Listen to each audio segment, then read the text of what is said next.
Good morning, everybody. Welcome to another edition of HRD 631, The Adult Learner. So, congratulations on making it almost to the midpoint of our course. As you know, we have 14 weeks in the semester. Some professors, instructors look at it in a 15-week block, but I pull out the spring break that we have coming up on March 17th, and I look at it as a 14 weeks of coursework. So we're hitting the midpoint. At the end of this week, we are at the midpoint of the course, and we have week 8. And in week number 8, I'll detail that next weekend, but I tend to use that as kind of a wrap-up week. I try not to make it as heavy. That way people have an opportunity to circle back, take a look at anything that maybe they missed a week or two with the discussion forums, etc. So in week number 7, we are really getting into some, I think, are fascinating topics. In week number 7, specifically in chapter number 9, we're looking at embodied, spiritual, and narrative learning. So each one of these are important from the standpoint they explain other aspects of how adults learn. Embodied is, you break the word down, and in my simplistic mind, I always have thought of it as you are learning by doing. There's another dimension out there. There are dance troupes that use movement. They use as a way to enhance learning. Spiritual learning is a topic unto itself, and one that to me deserves a separate course. Spiritual, I've always, as an educator, and I've been an educator for a long time now, I've always wondered and always been fascinated by what happens in educational settings. There's something greater than certainly me at work in educational settings and in life in general. So we explore some of those type issues in the spiritual aspect. Narrative learning is a type of learning that has been going on, I'm sure, forever in world history. It is, some people described it as storytelling. And I think one of the most vivid examples of that is what I have in my life. Meaning, we have a blended intergenerational home. We have 3 different generations living in the home: my wife, myself, my son-in-law, daughter, and we have grandkids. And one of my grandkids is actually a third-year nursing student at USM.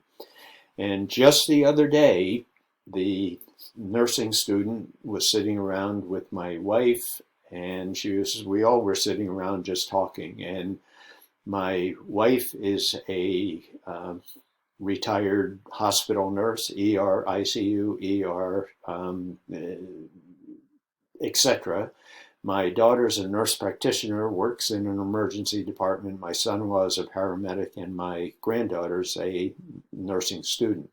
So over many years, I've been watching their community.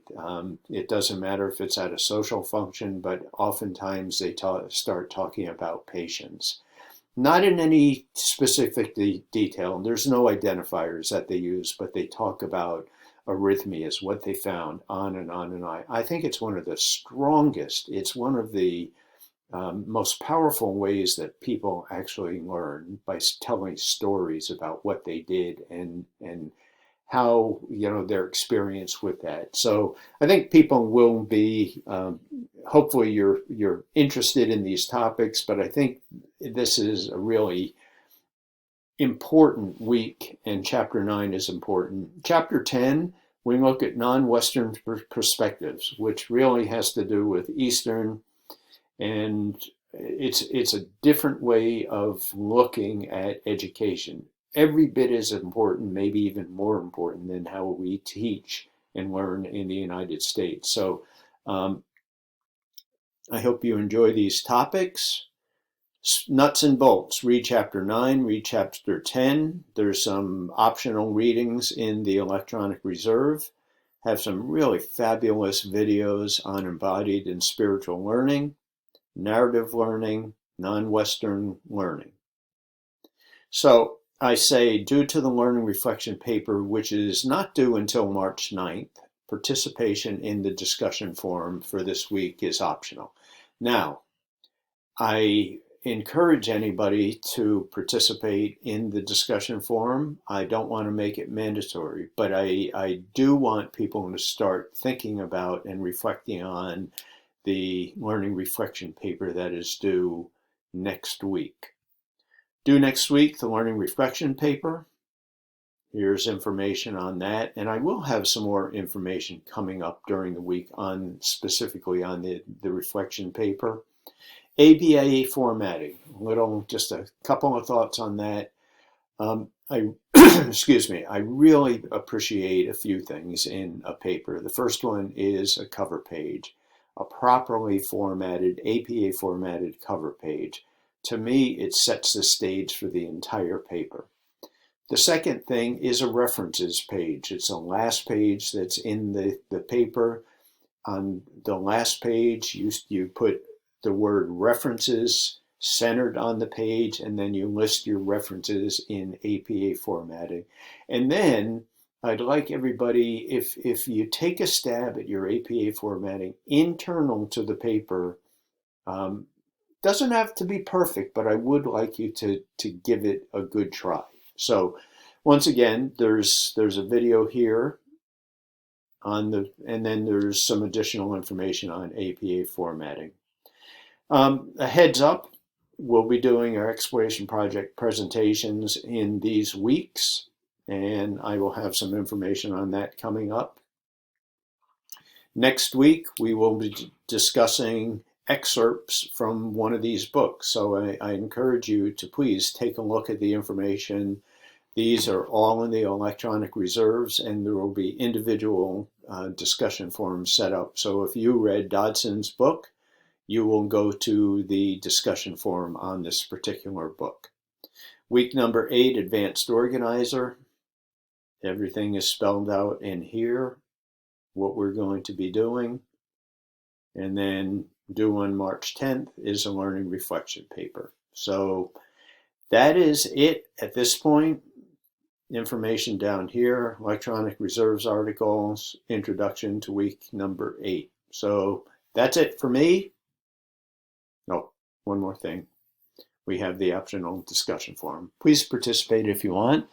In the meantime, I hope you have a fine Saturday.